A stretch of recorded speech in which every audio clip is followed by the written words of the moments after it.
Yeah, I have, so yeah, I'm David Bentley, graduate student over in Austin.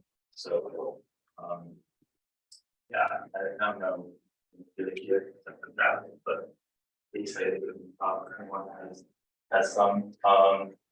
So I mostly think about string theory and symplectic singularities, and in particular, the stable evolution, not symplectic singularity. So I guess what I was planning on is I wanted to very quickly give you guys a little motivation for how well, I mean, I could set it up somehow different, David. Go ahead, continue. I just yeah, I mean, I'll try sitting you with. have the motivation and talking about what symplectic singularities are. I want to assume that people are familiar with them. Then I want to talk a bit about the deformation theory, because that's where most of the work happens. I want to talk a bit about birational geometry, which is sort of the setting in which we can classify these partial evolutions. And finally, I want to turn to string theory, which is sort of the motivation. And sort of the reason why I'm interested in all different. So, if you have any questions, so my main motivation, I guess, comes initially from just the string resolution. So if we have a simple Lie algebra, we can take its no-code form. So that's the variety of no-code elements. And this is known to have a standard resolution by the string resolution, but it also has a number of standard partial resolutions classified by a conjugacy class of the parabolic subalgebras. So if we have a parabolic subalgebra, we should just think of its conjugacy class. This partial resolution is given by taking the no-code elements and parabolic subalgebras that contain the no-code elements, such that the parabolic is conjugate to our fixed one. And we can think of these as a coset, and there's a maximal element formed by the usual string resolution. So these are studied a lot in representation theory, and in particular, one place I really enjoy reading about them is a paper by Alberto and Pearson called Partial Resolution with No-Code Varieties. And he shows a lot of results which sort of contrast the common importance of the partial resolutions, the parabolic subalgebra, their associated parabolic subgroups of the group, and the geometry of the situation. So one example of types of theorems that we in this paper is if we call this kind of row the partial resolution map, so they show that the cohomology was a preimage of the partial resolution map under the point is just given by taking the cohomology of the full resolution. So pi is the full string resolution under a point, and then taking the variance under the value group of 11. So I was hoping the story going to this would be told for a general symplectic singularity. And there's reasons that initially realized that definitely won't be possible in general. So, for example, a lot of interesting symplectic singularities have a trivial non-Kawabao group. So that's going to mean that statements like this are very unlikely. But there's a couple more recent results that let me think that this is a viable project in some form. So one of them. Okay, we're excited. So you're going very fast. So Yeah. So your nilpotent cone is nilpotent or add nilpotent? Is it in the Lie algebra or the dual? Yeah, it's in the Lie algebra. Okay, and then what you were saying that these sets like this form the coset like under containment, and then you're taking the maximal. Yeah, so there's a couple of different ways to think about how it's a coset. Literally we could just think which partial resolutions happen to cover each other, but also conjugacy class of parabolic subalgebras are in bijection with subsets of the simple roots. So it will just agree with the subsets. So like the Cordell corresponds to a parabolic simple roots or maybe one of them, which is dependent on what you think about it. Okay, and then last thing in this last statement, what was the group of invariants you were thinking? Yeah, so this is the value group of the levy of the parabolic. So the parabolic will have a levy, and the value of that levy will be subject to the value of the whole algebra. So also I'll have to be slowed down as soon as I get the sounds complete. Okay. So the couple of theorems that caught my attention are, first of all, there's this theorem by Malaney. And this theorem states that if we have y to x plus symplectic resolution of a conical symplectic singularity, then it's also relative Horny dream space. So then it's relative dream space. And unfortunately, I'm not going to be able to talk much about what those are and what they mean, but the thing that's striking and important about this is that with a bit of work, you can then show that partial symplectic resolutions, I'll say what those are, of x are in bijection with bases of this combinatorial object, which is the band of movable divisors of y over x. So doesn't say that we part of y. So I'm going to return to this, but the important thing is just to see that it's a combinatorial description of these partial resolutions by for the hyperplanes, and later on we'll show that it's not so far from this combinatorial description by substitution values. So that's for the theorem / inspiration 1. And the second one is a more recent theorem by Malaney and Burley. Oh, so there was a question from Paul Levy. Yeah. What do you mean by a partial symplectic resolution? Yeah, so I'm gonna say in a second, but essentially the idea is just that the symplectic form, if you take its pullback, it extends to a symplectic form on the smooth locus of partial resolution. So if we took a full resolution, it agrees with the usual definition above. And what's partial? So partial resolution is a map which is surjective, birational, and for the purpose of this talk, projective, though people sometimes say proper. Yeah, Projective and birational, or proper birational. Yeah. It's not projective and birational. Yeah. That's what you call a partial resolution. But Yeah. a partial symplectic resolution, what did you say again? yeah, that the smooth locus on the regular locus of x extends to the smooth locus. Extended the symplectic form to the smooth locus of partial resolution. Okay. I'm gonna say, yeah, I'm gonna say all in a minute. Maybe I should change the order now. But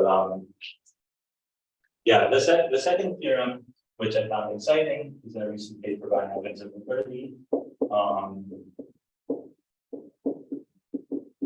By the way, this isn't really due to Namikawa in the sense that The second statement. the first statement, in the sense that this was actually already proved by the PCHM paper.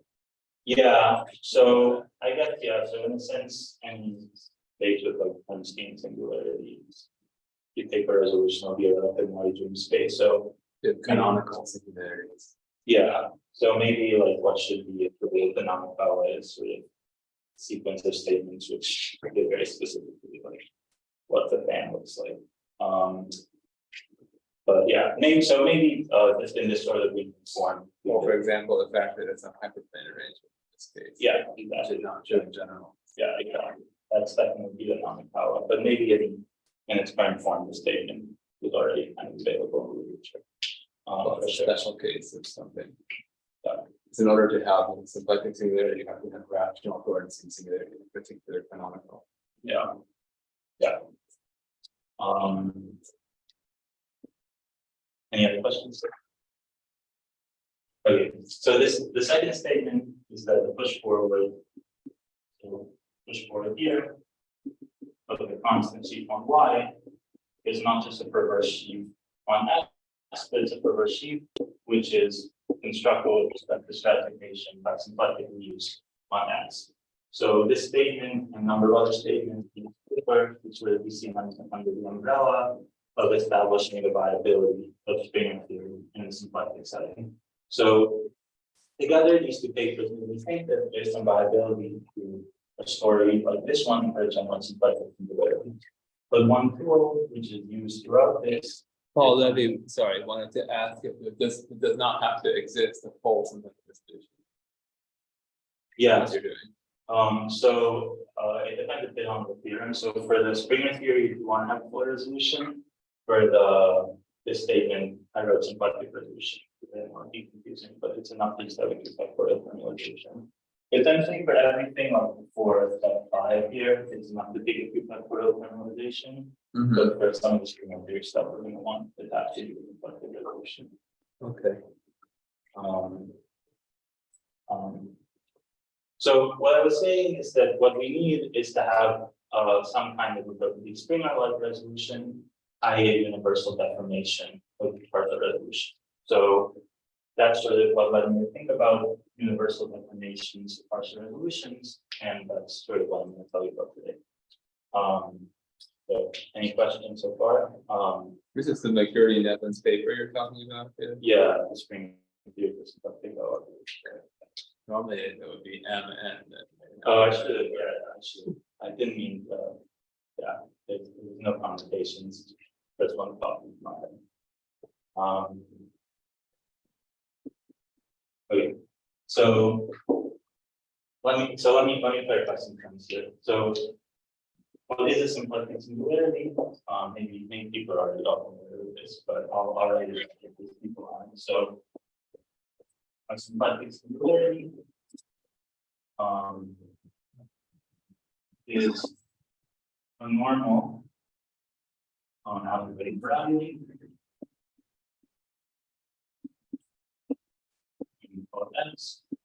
with a symplectic form.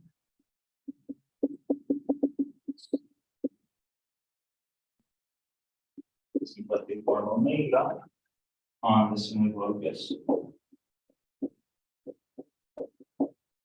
such that if we have any resolution of X, the pull back of the symplectic form extends to a regular form. And in particular, if it extends the symplectic form, that means the symplectic resolution. But I'm going to subsume that into my definition of a partial symplectic resolution, which is that if X prime to F is a partial resolution, and as I said before, a partial resolution, I mean surjective, irrational, projective, and also that everything is normal. So if we have a partial resolution,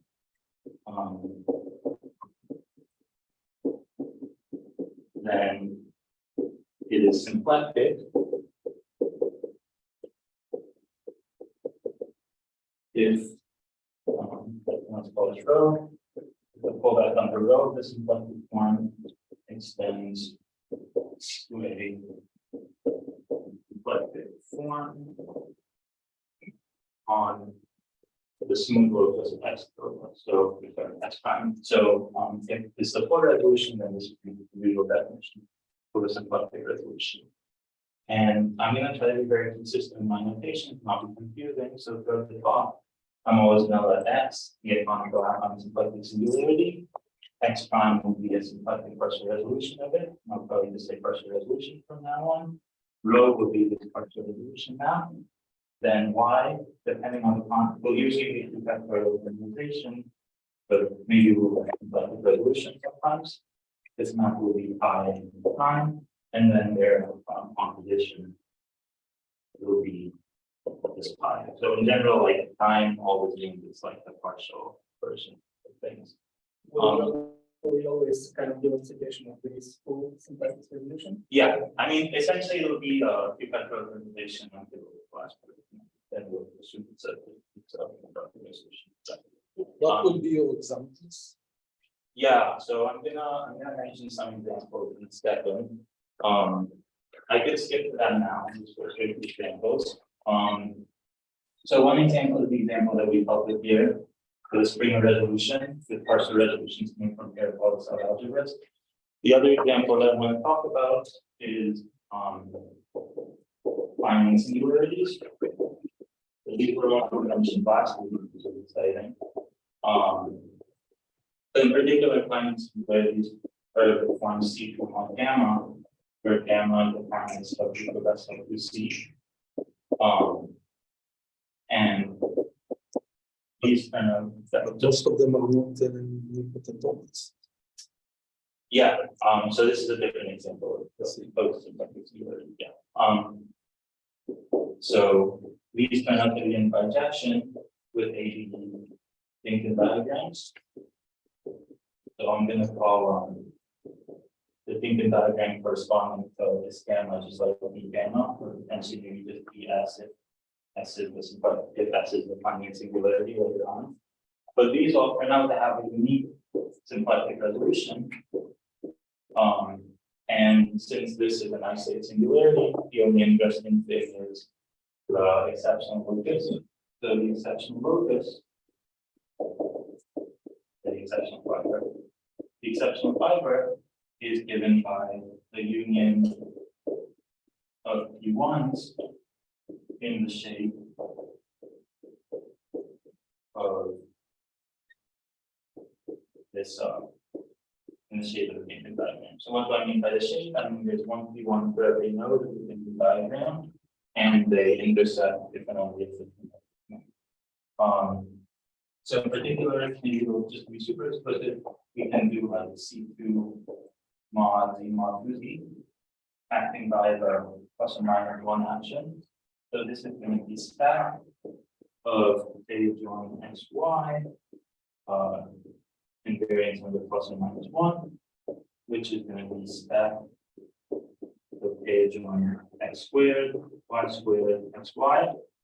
But since X squared with Y squared equals XY squared, we can take variables and write this as stack of A join A B C mod A B minus C squared. And this might be familiar because this is just coding from SL2. Yeah, I realize maybe some people can see it, but I think a lot of people are familiar with this example. yeah, that's the again. Yeah. It's the simplest example, the symplectic resolution. Yeah, it's the simplest example. So I mean there's tons of other exciting examples which I was actually hoping recently to get into more. And I mean I still can and I want to do about them, but there's quarter varieties. There's lots of examples, but I guess so. Shall we be thinking of your talk as some abstract results, which you could apply to any example, or are you actually interested in applying it to specific examples? So definitely more the first one, but finding singularities in particular. But is there anything new to say about finding singularities? Well, I mean they're going to be important in groups in the argument. I mean more like I'm not saying that I'm proving something on finding singularities. More that like using finding singularities. But yeah, I would say the idea is more to think of it as a result. Okay, well, I mean, I think the point behind Amihai's question is that the physicists want to see theorems applied in specific examples. So when you give us specific theorems, and we'll want to see specific examples. Let me get one last example. So one question maybe here before moving on is that, so if you pick, some of these groups have containment, so then you're getting partial resolution. Yeah, so those aren't actually partial resolutions. Yeah, because they're not partial. So yeah, so this is generically like this is generically a gamma cover. So if you take some stuff. Also, Paul Levy points out he spoke about finding singularities last week. So I guess anybody who was here last week saw that. Yeah, no, I was hoping that was for sure. Yeah, let me give one more example, which I think might be a little more elucidating. So if you take a subregular uniform orbit of SL4, essentially its partial resolutions are classified by this movable cone, and it turns out it looks like this. So all the resolutions of this are given by T star G mod P for a conjugacy class of parabolics, where it's associated with Richardson orbit is this one, and it turns out that there's exactly 3 of them. So the open chambers here correspond to full projective resolutions, but then all the other faces of the span also correspond to a partial resolution. So the point corresponds to the trivial partial resolution, and then the other 4 of them are non-trivial intermediate resolution. So, and in particular, we can see like the one corresponding to this line is covered by 2 of the symplectic resolutions, where is the one corresponding to this line is covered by only one symplectic resolution. So I think this is one of the more basic examples for seeing the birational geometry. And I think that Lucas, maybe he's not here, Lucas mentioned that Namikawa, I believe, gave a classification for the general nilpotent orbit closures of the resolutions, so that you can describe the movable cone for them. And I guess it's these values or whatever. Yeah, so no, We're determining. yeah, so no potent orbits are a lot more complicated, but they're still, like, everything's been done. I mean, a lot of the work has been done by the folks using the Namikawa algorithms and stuff like that, but Namikawa was certainly not. Losip has done some work on this as well. So, on the Namikawa value groups for the nilpotent orbit closures. Okay. Yeah, I think he was the one that finished, like, for some of the ones where they're non-rigid, it's like a bit messy. Oh, I see. Yeah. So yeah, so in type A, all the orbits have a symplectic resolution by some p star g mod p, which is to say the Richardson, but in general type you could get so much. So, Right. And in general, you have only q factorial generalizations and not resolutions as Yeah. well. but those can still be constructed using string theory, all that fun stuff. Yeah, So was that a G or a C? that's a G. Yeah. So And then you're taking different. B's, the G would be SO4. Yeah. So This is SU4 divided by SU2 plus U1. yeah, so essentially we can think of this class of parabolics as being a projection with ordered partitions of 4. So like one of them is, so essentially it'll be the ones corresponding to 2 plus 1 plus 1, 1 plus 2 plus 1, and 2 plus 1 plus 2. So for example, it will be the parabolic that looks like elements like this. That they're all, I might use the 0, but yeah. So depending on sort of if the Levy part is, depending on where the Levy part we get parabolics. Okay, but then this looks like a symmetric description, but then your diagram from the one middle one, like the middle one treated differently than. Yes, I mean, this is the 1 plus 1, and this is the, these are the. Oh, yeah, I see it. Yeah. Yeah, I mean, I was going to mention this example. We can also think about this in terms of the 3 vertices of the Lincoln diagram. Yeah, exactly, yeah. So these are the minimum parabolics and corresponding to symbols. That will in general be the case for the subregulars. So that's Yeah. a two-parameter family of resolutions in this case. So the movable cone is so that the cardboard is through marginal, which is where this lives. But the part resolutions are discrete, so there's exactly 8 of them corresponding to the faces of the span. The point corresponds to the trivial pressure resolution. There's the 3 symplectic ones, and then there's 4 intermediate ones. And the question of whether pressure resolutions cover each other is just determined by inclusion of the faces. So, like this one is contained in this open face.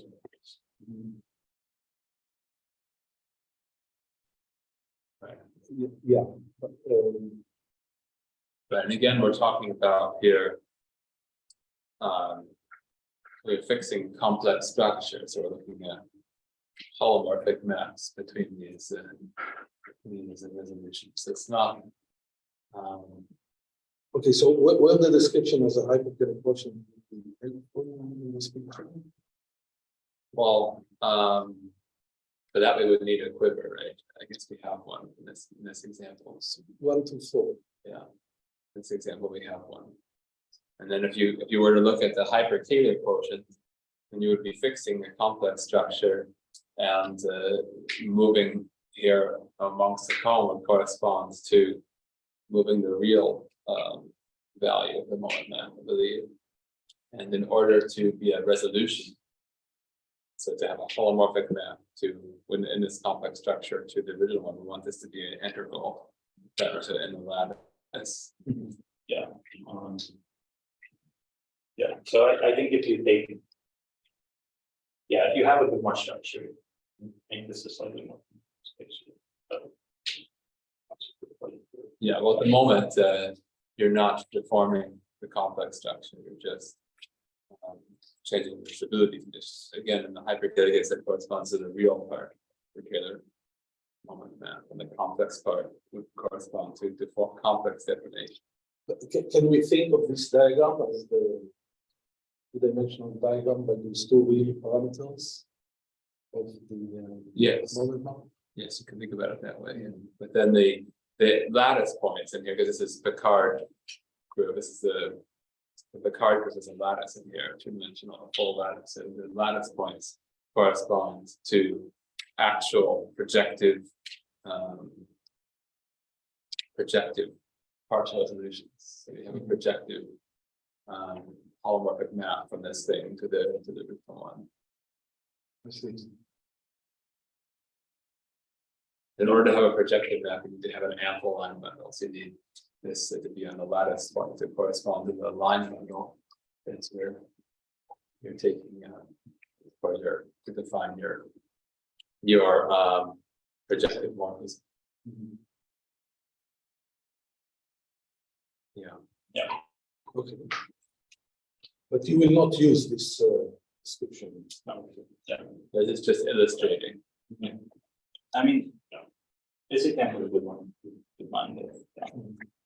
So Paul Levy is saying, who proved that all symplectic resolutions of nil-point orbit closures arise as generalized Springer resolutions, i.e. maps from T star G mod P to the closure, then this corresponding Richardson orbit.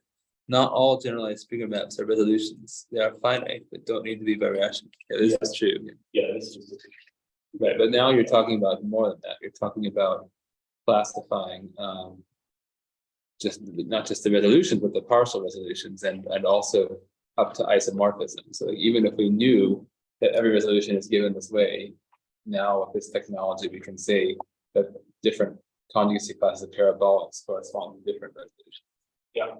So it's really not enough to be a Richardson orbit to have a symplectic resolution. The Richardson orbit will give you a finite map like this.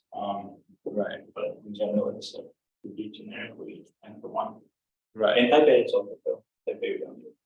That's right. All right, any other questions? I don't see any at the moment. All right. So maybe to define. So people in the room can ask questions too. It doesn't have to only be online.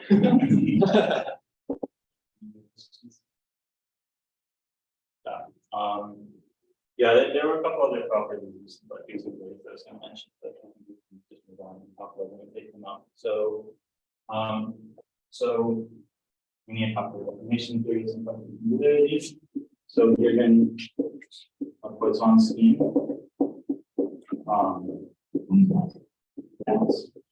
and for some purposes, in practice, we might be able to form it as a Poisson complex analytic space, but that's not super important right now. Don't know why. Poisson. Yeah. Yeah, I'm not ready to say it. Just don't say it because Z Just don't. It's fair. sounds like poison.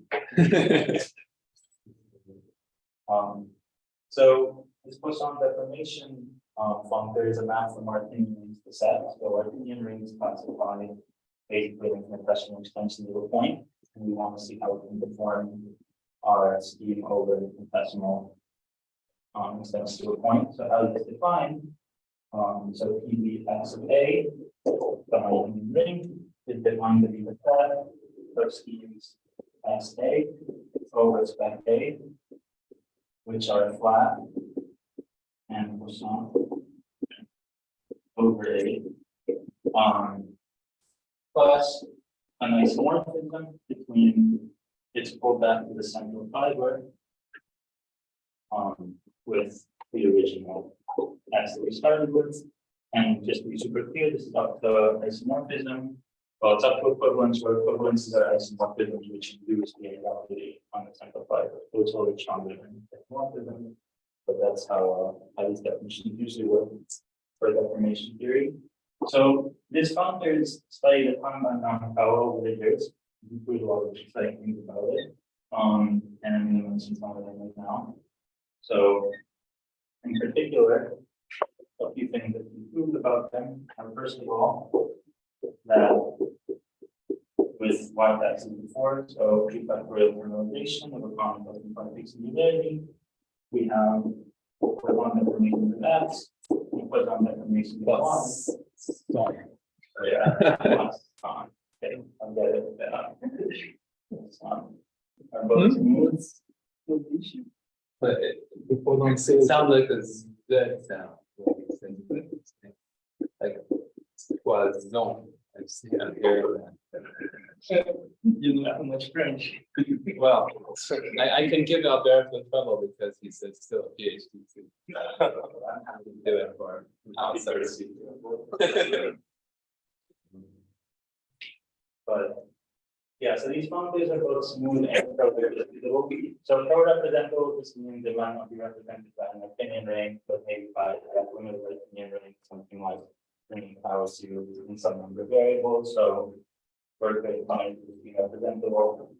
And deformation functors, when they're seen them pro-representable, you can see what that means, that the tangent space of the deformation functor knows everything about it. In fact, it's pro-represented by the bringing functions of the form of completion of zero, the tangent space. So the next theorem is very exciting. It tells us that the tangent space of Poisson deformation R is isomorphic to the second cohomology group of the regular Lorentz one. And the third theorem is also exciting. It tells us that there is a map. There's a map of functors from PDY to PDX, which is in general very non-trivial. There's no reason why we should be able to push forward information. But there is in this case, such that on tangent spaces, so the map from the tangent space to PDY to PDX is just given by taking this second cohomology group and quotienting out by a finite deflection. So this is the non-Carl group, and I'm hoping to kind of say a bit more about how we actually figure out what the non-Carl group is. But for now, it's good enough to say that that there is this map is given by this quotient. And since both of these are representable, we can construct their universal deformations, which sort of put together all deformations over just the formal neighborhood of zero in the tangent space. And actually, so I think it was Malaney who first had the idea that you can algebraicize them, so they're not just over the formal neighborhood of zero, but over the entire tangent space. But I think it was Losev which will first characterize this as like a universal atomic deformation. So Okay, wait a second, before we go to that, so for this one, yeah, sorry, I just forgot the statement. So what was y and x in the map? yeah, sorry. So y factorial notation, x is on both affine, but it's good. Okay, so then for the first part, I think we have to be plugging in one guys like that in order to get this smooth and pro-representable. Yeah. I mean, yeah, Okay, and then for the last part of the statement, you're identifying the sources using the second part of the statement. yeah, right. And then for the X thing, it's just a quote. Yeah, but because this is representable, essentially this quotient, you can think of it as becoming the entire map of functors. Oh, But the statement is that somehow this not just is a map, but this map is given by taking affinization, for example. Like so, Yeah. for every Poisson deformation of y, its affinization gives you a Poisson deformation of x, and you can identify that induced map on the deformation functors with this map, quotient map of vector spaces. Yeah. Yeah, so it's highly canonical. But there's some like slightly more general conditions that are like like the first homology, the push forward advance, the push forward function, this function. So it's a contraction. As long as it's a contraction, but extra condition on the first homology. Get a map with it. That's going to be relevant because and we'll also get a map with this partial revolution. Even though, yeah, in this case, you can just take the optimization. But in general, you don't take the optimization. In general, what do you do in general? So. Yeah, together we back to that. I have the exact conditions. If you have, yeah, you need push forward a function to be function, then you need the first homology of the push We're forward. saying, so the statement is if you have some conditions like that, then there's a simultaneous resolution that is on the source, the universal deformation, and on the target, it's the base change by this map. Yeah. Yeah, I mean, yeah, so this just, if you have something like this, goes and push forward flat deformation. And then we get from flat from push on, which is the question of record deformation being kind of on the open book.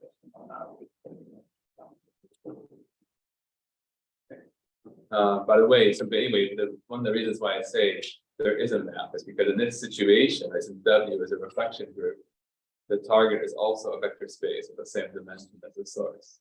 But this map is not just, a linear isomorphism of a vector space, it's a quotient map. So it is important that, this is not just any old map, but this is the canonical one. Yeah, so Given by a simultaneous universal, simultaneous deformation. yeah, no, exactly. So H2 mod, the value group will also be an outline space information. But so this is, this is exactly the map, like for those of you that are familiar with the group and Springer resolution. This is exactly the map, it's like H1 resolution. So like this is it's more like the set of homology of these other B. So I'm supposed to know this, but how is W defined in this term? Yeah, so I was gonna talk a lot more about that at the time. You see, I definitely don't expect that people know about it, but in practice, you can figure it out from the transverse slices. So you need to take the transverse slice, the each dimension to stratum, you get a affine singularity. Then you get a value group corresponding to that A equilibrium.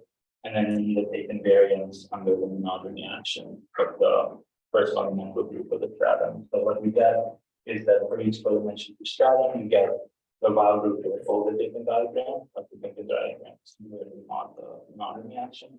And you can figure out something like that. Any other questions?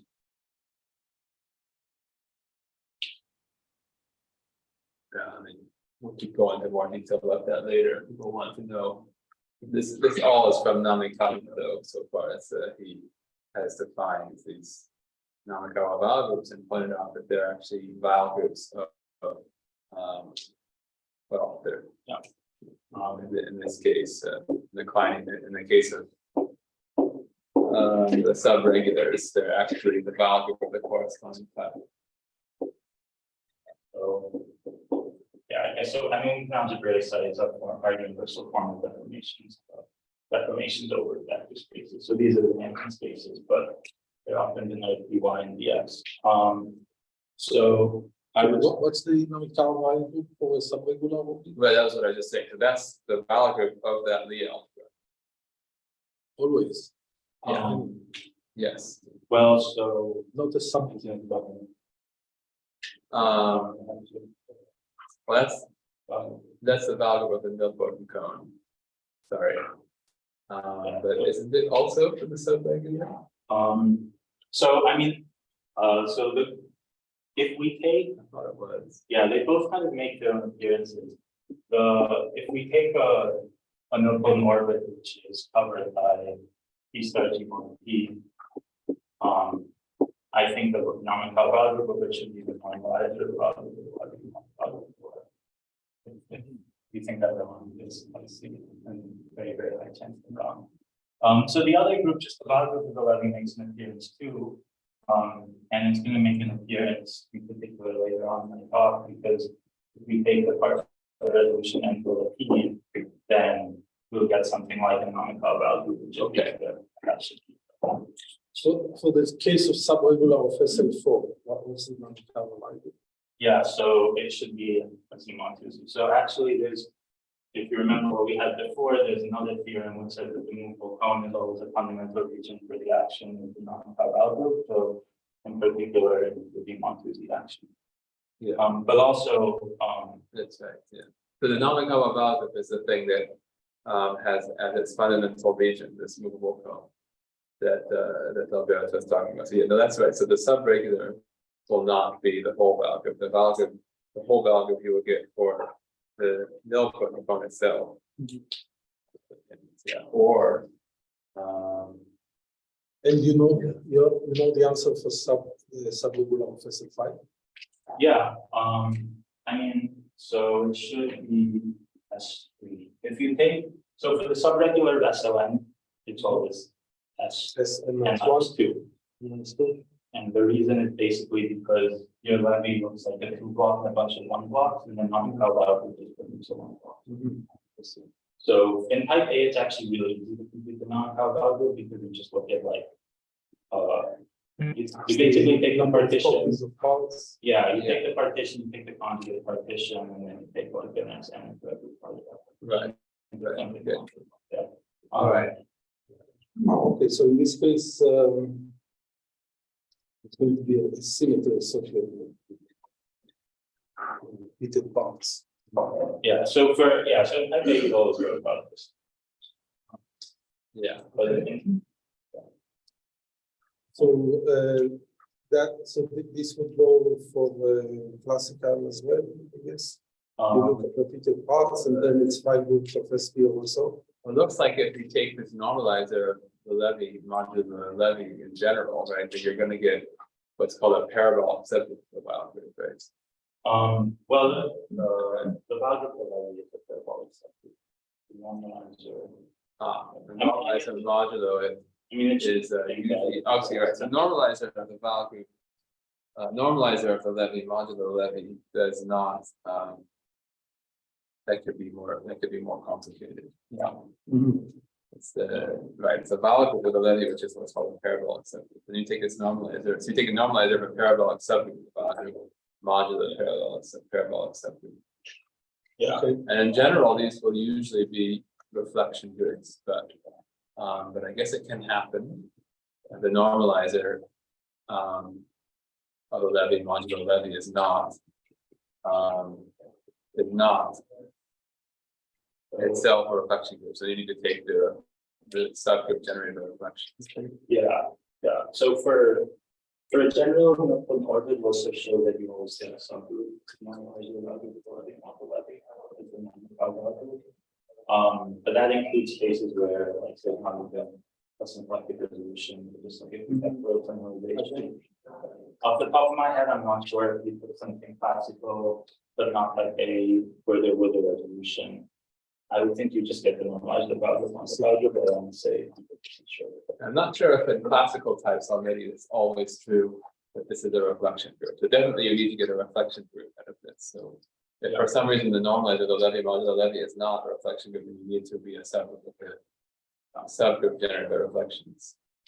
Does it all have any comments? Does Losif say what the subgroup is in general? Oh, sorry. Does Losif say what the subgroup is in general? It's in one of his papers, this like symplectic singularity. It's the subgroup that fixes some automatically. Yeah. I don't know exactly what it's like. Oh, I see. But it's very much like in this. Yeah, paper. so this is one of those cases where if we look at the computations, we might give it a nice physical interpretation. Which paper of Losif is it saying? It's came out in like 1780. It's like, yeah, I can kind of figure it The out. orbit method one? Yeah, it's that one. Yeah. Oh, okay, I got it. He classified it as a value group. I think so. Yeah.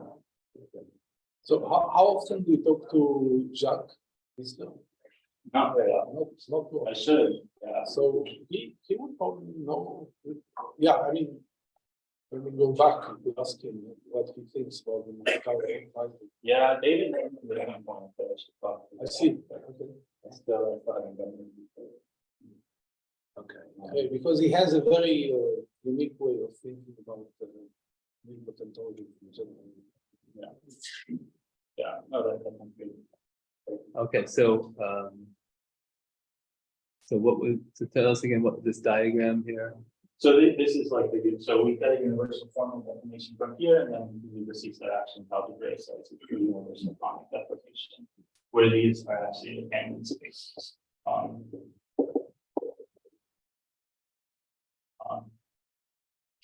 You get something actually over the tangent space as opposed to the tangent spaces here. You're writing down the universal deformations, Yes, the universal definition. Yeah. but in order to have a simultaneous resolution, we need to base change the universal deformation on the bottom, right? Yeah, I mean, I guess it's just kind of a question of language. So like in the Djokovic Springer resolution, if you have like G tilde plus the H, and just like plus the G plus the H on W.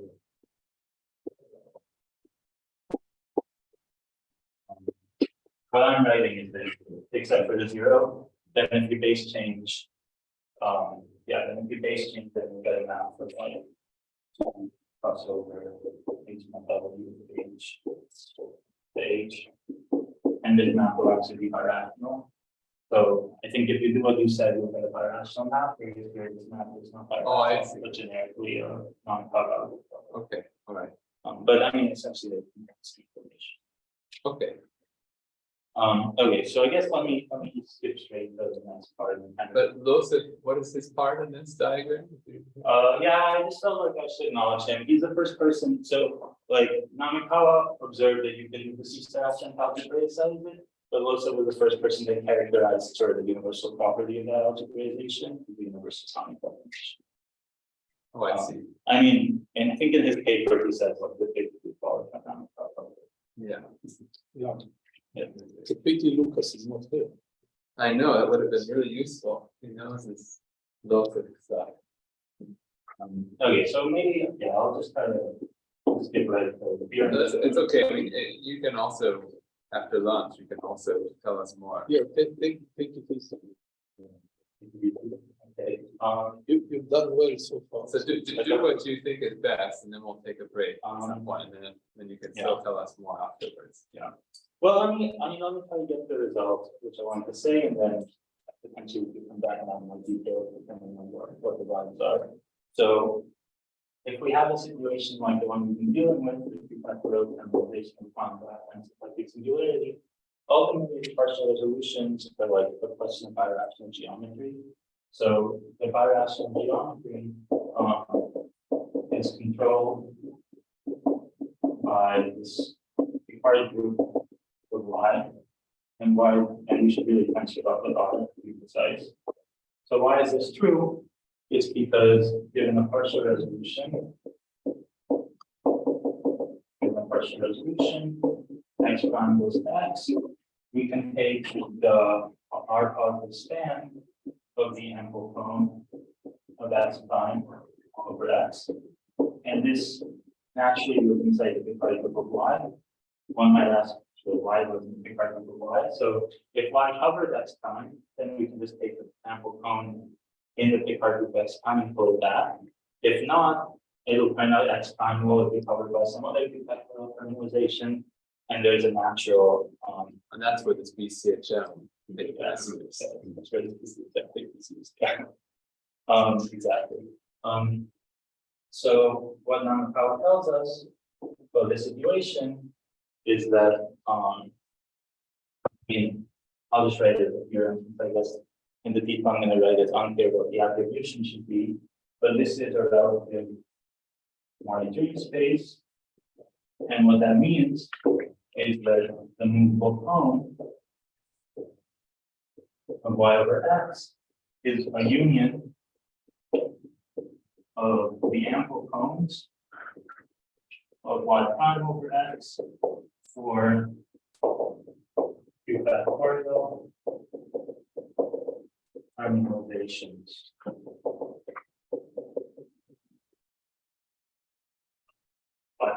X, and there's also finite limit. So we can just think of this fan multiply x as just being the fan given by taking all the factorial harmonizations, taking their ample cones, and looking at all the face groups. Closures maybe of the ample cone, Yeah. not Yeah. entirely the closure.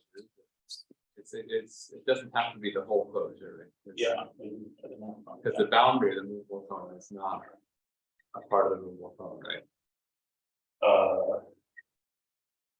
By definition. Yeah, It's the unit of partial closures in general, these ample cones. yeah. And then, so then this map now, so this essentially will just like this gives us a map from partial resolutions. The basis of the span. So part of the needs to be more mean spaces, but this is gonna end up being equivalent, or at least we can deduce it from there. And so it turns out essentially that for every I think that y has to also be assumed to be a Q factorial harmonization. yeah, the y is definitely Right, you didn't write it in the statement of theorem. yeah, I should have, yeah, I meant to just kind of say it up here. Okay. It's by the factorial harmonization. All right. So it turns out that for every simple generator of this common Calval group, there is a hyperplane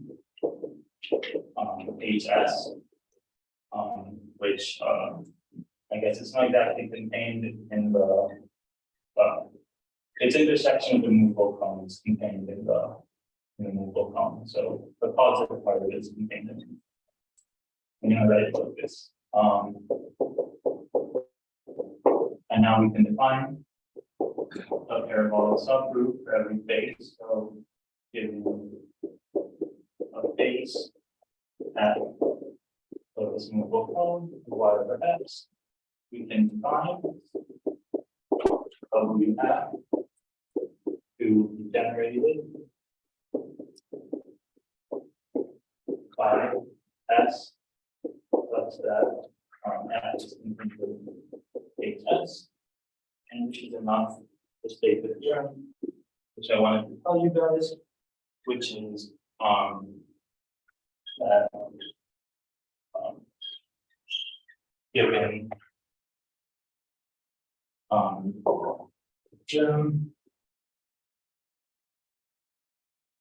so given a partial resolution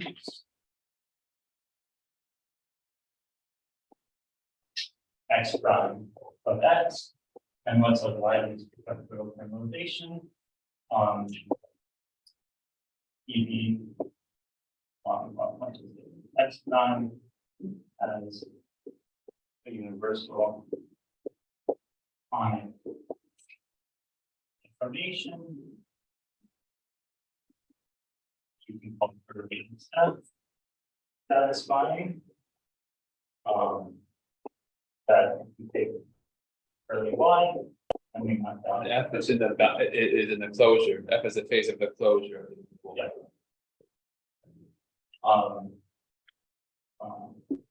So this maps to by, and then here this maps here.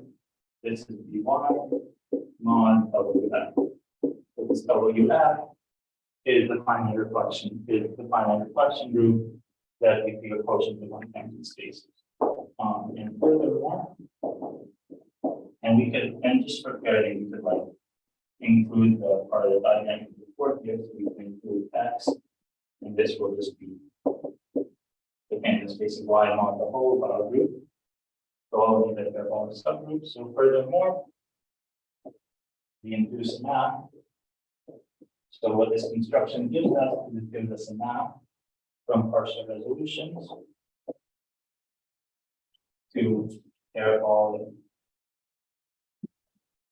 subgroups of the wild group. So this map is surjective. So for any parabolic subgroup, we can find partial resolution for that appears there. And it's bijective if and only if there exists a unique two-factor organization. So in Springer theory, there always exists as well. If we're looking at the full notebook cone, there always exists a unique two-factorial normalization given the Springer resolution. But in some of the other cases, like the one we made before, there can be multiple two-factorial normalizations, and that will mean that there are multiple partial resolutions which have the same W group over here. Yeah, that could be a place to stop for now. Or that could be a place to stop a question. Yeah, obviously the fact at the end.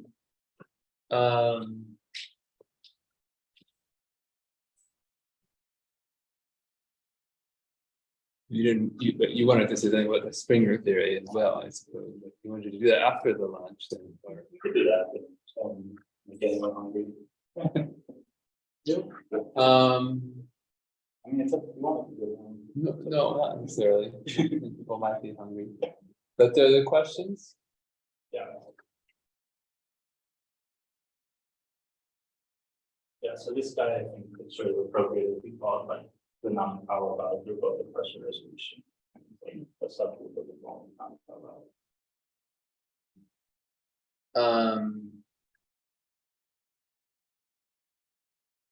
Can I in some sense think of the Alberto group as if I have a construction as a Higgs consistent equilibrium, and there's also the Coulomb branch, which has some global symmetry. Yeah. And the value of that global symmetry. And I think of this as an value, or at least a subgroup of that. Yeah, to be honest, that might be a better question for Travis than for me. I'm not familiar with it. It's for like anyone that wants to answer. Yeah, I think the answer is yes, but someone else should answer more authoritatively. Say that again? So basically, if I have a quiver, I have a Coulomb Higgs branch. Now for the Higgs branch, then I become a value of some resolution. Will be a subgroup of the value of the global symmetry of the Coulomb branch.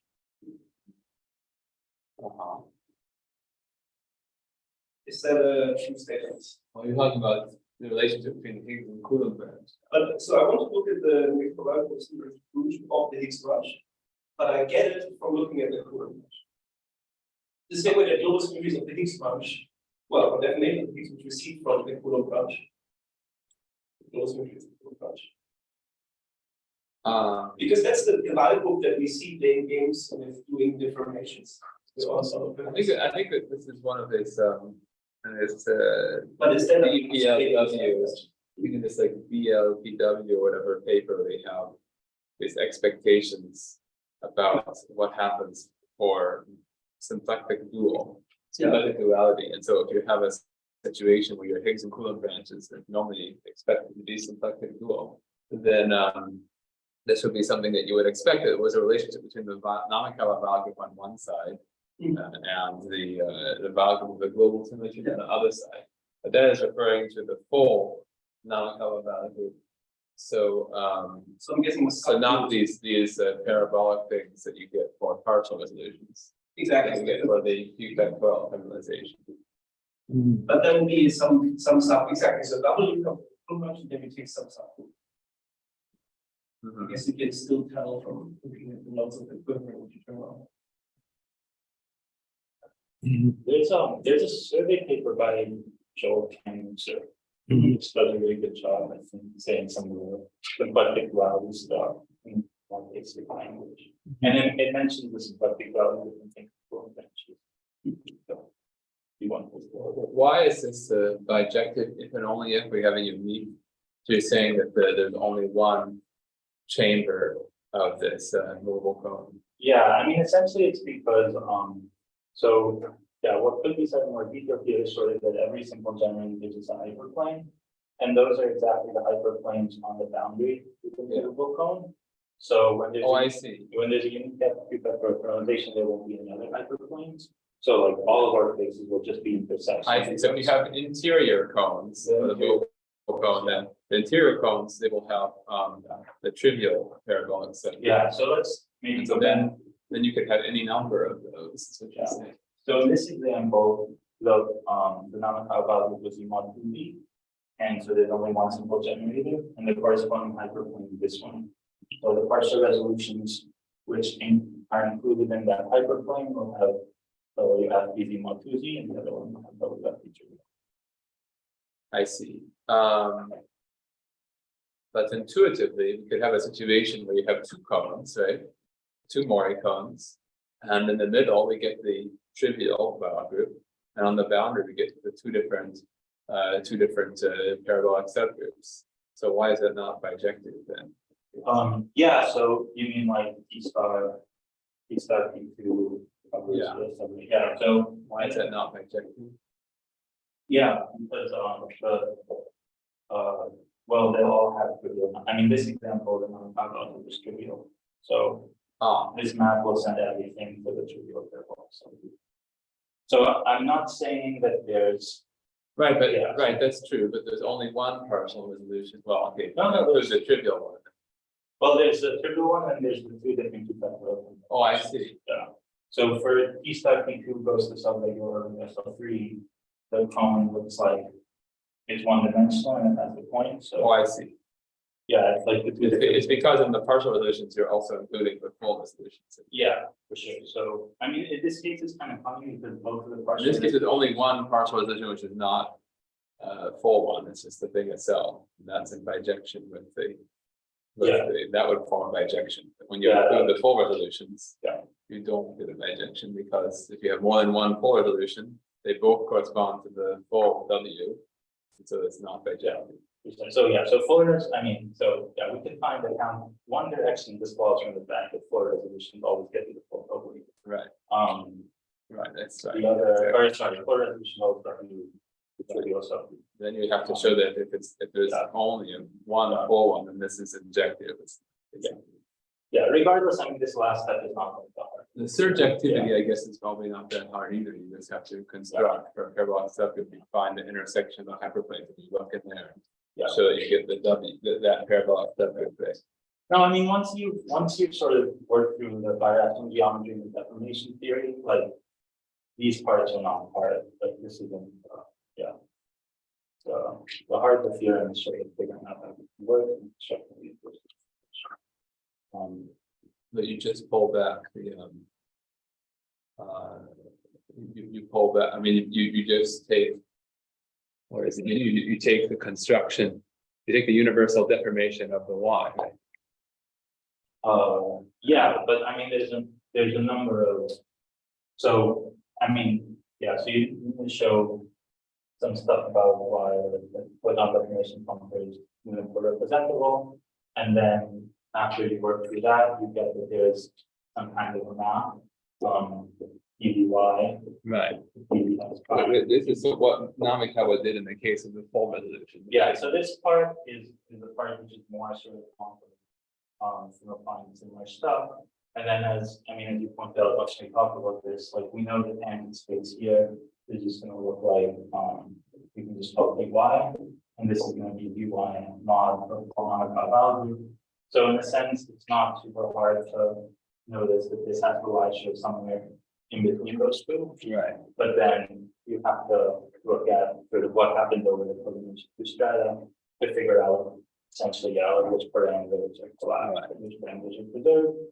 And you need some of the biaxial geometry to kind of assert that you can always get the feedback if you want, right? But sometimes just in the general world of biaxial geometry, you can't just. But here you don't have affinization to get from Y to X prime, because it's something in between. Yeah, United to X. In order to get the map, the universal definition of the Y to the universal definition of the X prime, you have to maybe first understand what the PD is, I guess. yeah. So I mean, this fall. So for class definition, it follows from this really old paper by the wall. I know it's the one that everyone studies when they do this kind of thing. And then it's not that hard to get the class definition to showing that it works for plus one definitions. Yeah. So I see. there's this very standard. Yeah, the same way that like for showing the power representability stuff at one site sometimes. So you can get paid for it, so, Okay, yeah. It's very old, but it gets the job done. okay, great. Well, so there are questions then. What you said before about the value of the symplectic, Mamikawa value is equal to the value of the symmetry of the symplectic dual. Yeah, I guess this is, Always correct? well, I think this is part of the package that this BLPW is talking about, but I mean, in general, I guess this is conjectural, right? I mean, I don't think you can either take this as part of your definition of symplectic dual or as a property which is expected to be satisfied. So then now to turn that into a theorem, you take, like, say, Quiver and you take the Coulomb and the Higgs branch, and you prove that actually happens. And maybe this is that, surely this is known, everything is known in type A, for example, but I don't know if for general Quiver such statements are proved. Yeah, including the symplectic cases. Right, exactly. So I'm not sure whether these statements are all proved in the symplectic case. Would be an interesting question. Not up on the picture on that. What do you want to say? I don't understand the scale. So what on the Coulomb side, what is the local symmetry? So they have something called flavor symmetry, but so basically you look at the group of, in general, you can look at the group of symplectic morphisms. We can draw an example for that theorem. Yeah, in general, you can look at the group of symplectic morphisms of your symplectic revolution. Like if it's T star G mod P, then you get G acting on that. Right. As symplectic morphisms. So you can look at the group of symplectic morphisms, and then I think And that seems bigger than the mile. yes, this doesn't have to be reductive, but then you could take like a reductive, maximal reductive subgroup or whatever, and then you would take the bulk of that. The Coulomb run of this, for example, is minimal from orbit of S4, which is objectively. And the Higgs run of this is a kind of singularity, which is C214 from A3. Now this here has these three P1s inside. I could, for example, want to turn on only one of them. But I have different choices of parameters that I put here in the hyperscalar quotient. So for each node here, I have a triplet of informations, and there's a value of the X. So for example, if I do a +1 here and nothing anywhere else in terms of informations, it's going to be the same as if I put a -1 here and a +1 here. Or if I put yet another one with a -1 here and a +1 here, a -1 here. And these are, if we take the fundamental weight of SL3, and we activate by the value group of SL3, then these are the things we get. And the SL4. No, I'm trying to compare it to the. Yeah. So in that case, the Coulomb run of series SL4 that we see here, the value group of that is the figure X and the deformations of the Higgs branch, but actually changes if it's one chamber to another. Oh, yeah. We use it as a surveyor. Back and forth. So the feature I have, that's why I wanted to ask whether that's exactly the same thing is happening or different. The global symmetry here, which is A3, it has a value group as 4, and this acts on the deformation parameters that I used to deform the Higgs branch, and gives me the same resolution up to some. What's the Mamikawa value for C2 Mozilla? That's more, yeah, exactly. It's gonna be SN. Yeah, well, yes, it's. Here it works. That's why I'm asking the question. That's correct, yeah. So I mean, this example, it seems kind of subtle as a piece of it's exactly, I mean, that's the simplest example that you can, but we could do more. How the Coulomb has the signal. The same with the Higgs. Higgs equals to the data signal. The claim is that the Mamikawa value of the Higgs is equal to the symmetry of the Coulomb. No, the value of this. The valve of the. And that's, it follows very naturally from the symplectic duality, where you say that the deformations of one is the closity of the other. So then, of course, the value group is going to be something related to the deformations. It's kind of obvious that there's going to be something. But my question was into the mathematicians whether there is a precise statement that claims exactly this. There is. On a physics basis, this is a statement I have. I have to look it up. But for the symplectic classical type that typically no very difficult to This is not it. I'm asking a question about geometry. So of course, if there's a orthogonal thing, then we don't know how to compute the informations from the equivalent perspective. But in the cases where we know the spaces, then it's still doable. Let's see. I tried to look it up.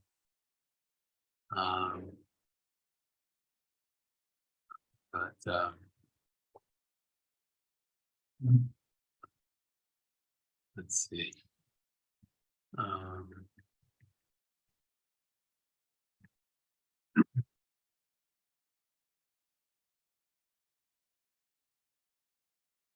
I understand the question. So, the answer. Let's see here. So I will try to look at their paper BLPW and see what they said in there. And this is going to be an expectation, right? It's not in that paper, at least. This is not going to be a theorem. Have you looked at the cases with orbits of classical type, not A? Not as much. I mean, they come up, but most of the time I try to work with examples. So which one would be, so for SO6 we see here, we saw it in the example you gave, but let's say this is SP3. SO5. So they take the group of conical Hamiltonian symplectic morphisms. So Hamiltonian symplectic morphisms that commute with the dilation is what they take in there, and then they take the vowel group of that. Yeah, I think that's And that's expected to be isomorphic to the Namakawa vowel group of the symplectic duo. So this is probably what you were saying, yeah. So they were making the statement for any pair, irrespective of whether it's an open or not. Yeah. They were working with general conical symplectic resolutions. And here.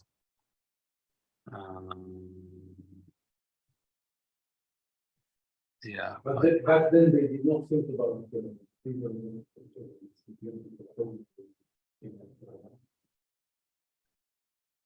Yeah, So probably they not. They don't really need a quiver at all. They're saying this about any conical spectrum, no matter the construction. Okay. This is before they knew about the Coulomb function. Yeah. So. Yeah, I guess so. But then later, it didn't take long before they did know about it. I think even back then they knew about this affine Grassmannian slices. And then Nakajima came around and explained that you can define this Coulomb branch mathematically. And they wrote a paper about that. And then I will have to check whether any of these papers using that mathematical definition is proving something like this, but yeah, I don't know. And can the partial resolution be seen on the dual side? Yeah. Probably. If you turn on only one, it's here. it's the fifth term is a mass. So each time you have the Oh, so you're asking about deforming the Coulomb. No, so these, I mean, we had, there was some statement about how this W looks. Yeah. How I can see W on the side. Yeah. And then we- down in there. Yeah. So I kind of want to even pull back that question under this induced math at the end of the theorem and say, is there some way we can see the partial resolutions on this pig side show up on the. No. I guess. That, so here, yeah. What's all the dual quiver and the dual quiver will be you don't need the full. I think that's not the question was asked. It's just about how do you see the WF, not the W. So we said what W is, this language. But now, if you pick some resolution, here you put some finite modulus term. How do you see what sigma group is generated by S? What is S, for instance? So the W is the full non-count variable. and Yeah. WF is the variable to survive after the formation. So W is S4, that is what WS. So what is WS for the partial resolution of C2 and Z4, for example? Well, C2 must have four things.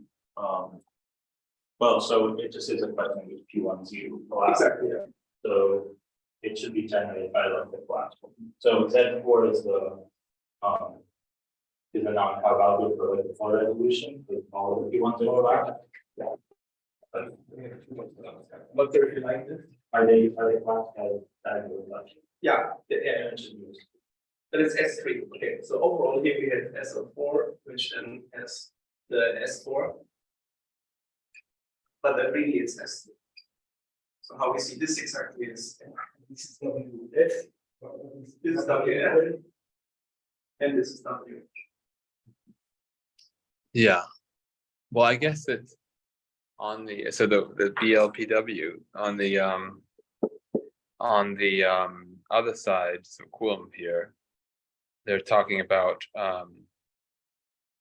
what they are calling shuffling, right? And so that's has to do with the torus action, the maximal torus of this automorphism group, when they're looking at fixed points of that and this sort of thing. So I guess that you get a hyperplane arrangement in there, and so somehow these partial resolutions correspond to faces of this hyperplane arrangement in terms of the Maxwell torus actions. There must be a corresponding notion of a partial resolution on the symplectic dual side, having to do with the locus of fixed points or partial fixed points of this torus. Yeah, I mean, it's a great question. I mean, one thing that he said is like the symplectic dual for like the common singularity, like this one will always be like, you know, P star P3 goes down to the minimal orbit. Yeah. Of that and this should only have like the trivial partial resolution and then it can become trivial one. And like the non-Cobb algorithm, this should also be trivial. So Right. So isn't there a flop transition? yeah, so it's because so the flow gets you from one. But isn't that a Z2? There's nothing to do with it. No, in fact, like No. because the movable cone is like a fundamental region for the action by the non-Cobb algorithm. So in cases like this where like our entire Picard loop is covered by cones, so it's going to be a non-Cobb algorithm. Right. So somehow you have this flopping, obviously, always when you cross from one chamber to another. But if it's an internal wall that you're crossing, then the two resolutions are not isomorphic. But if it's an external wall, then well, basically you can't flop in terms of the movable cone. But if you're working with from terms of the quiver, in terms of GIT, then you can then you see that you have a divisorial contraction, and on both sides you get an isomorphic resolution. And then the Namakov group is generated by these reflections around such hyperplanes. Does it make sense from the point of view of the thing as well, where now if you construct a little orbit as a Higgs branch, then it's a quiver with one node and then a framing. And here you can only turn on the plus one. Of course, you can only do plus one minus one. What was it called? Trivial? That's just the identity. The identity. So I mean, the identity is always like. That's the singular. It's Yeah. no result. Yeah, the 0 point is always first point to the identity. So What's this +1 you were talking about? That you can only do I plus just think that you have a parameter, Yeah. right? And now this parameter can be some number. Yeah. And at the end of the day, if you now study the singularity precisely, you zoom in anyway. So that number, what it is exactly, you don't care, like the size of the P1. Okay, it's not really and now if we take a number positive or negative, this would be a flaw Yeah. in the middle of the thing. But again, if you zoom in, the singularity is the same. I see. Basically, we ignore that there is a like the value of the size of the P1. You ignore the size of the P1. Exactly. Yeah. Just whether or not you. Whether or not there is. So it's +1 - 1 is 0. I see. Yeah, but plus and minus is the same again. This is this here, plus and minus. These are the same effect. They're not related by the Namakava. Right, so they're non-isomorphic resolutions, but It's like having a, I mean, this case is weird because they are isomorphic, they're just not isomorphic over. actually that's not that uncommon. It's actually first time, yeah. Right, so this is a situation where the two resolutions are related by a non-trivial automorphism of the base. So this like so basically the two resolutions are T star Pn and T star the dual Pn. Pn, which is the kind of the negative value. Well, maybe you can think of it that way, but in terms of complex varieties, you can say the projective space of a vector space, and if it's dual vector space, or you can look at the set of lines in vector space, the set of codimension one subspaces of the vector space, and both of those give a resolution. They both map to this nilpotent square. They square zero matrices, but these two maps are related by a non-trivial automorphism of the base. So in order for the symplectic resolutions by definition to be isomorphic, you have to have an isomorphism which induces the identity on the base. Do you use this algebraic description from zero square to non-zero square? And so instead of writing a squared, a is matrix a squared equals 0, write a squared equals some a. Right, you can do this, yeah. That would be a deformation then in this setting, yeah. And again, I guess you can put these deformations and these resolutions together in this hypercalar parameter. does it make a real distinction whether I deform or resolve in hypercalar? Yeah, I mean, it does, yes, for sure. I mean, we're talking about deforming the hypercalar, but some of the deformations can be interpreted as a resolution. Yeah. We have a single P1 that we turn on. I guess we could always rotate because there's the SP1 which locates the complex structure, so we could always rotate the splits of complex to real. Right. So if a complex one like real on the map, and we just rotate anything that affects your real one into the complex one. Otherwise, yeah, exactly. So I'm saying if you have one parameter, then because if you have more, they come to each other. Yeah, so you have this overall hypercalar rotation that you can use to sort of interchange. It's like picking a different complex structure, but this is just like an S3. So I mean, once we did it once, and then or an S2 worth of complex structures. And so then picking a different complex structure would, in terms of the parameters for your quiver, involve applying that transformation to every parameter simultaneously. Sure. So if you're in a situation where all the parameters up to, you know, which real line you're picking are all real multiples of each other, you know, basically, then in that case, it will be equivalent to just resolving if it's an integer. But yeah, in general, you're in between. Yeah, in general, if your different parameters aren't like real multiples of each other or whatever, then you're somewhere in between, you know, deforming and resolving some hypercalar deformation, which is not a complex deformation, I guess. So maybe we should break for lunch. We should go for lunch. It's 1:30. It's getting close to the. Yeah. The lunch or the- Yeah, we definitely need to go to lunch. So I thank Alberto then.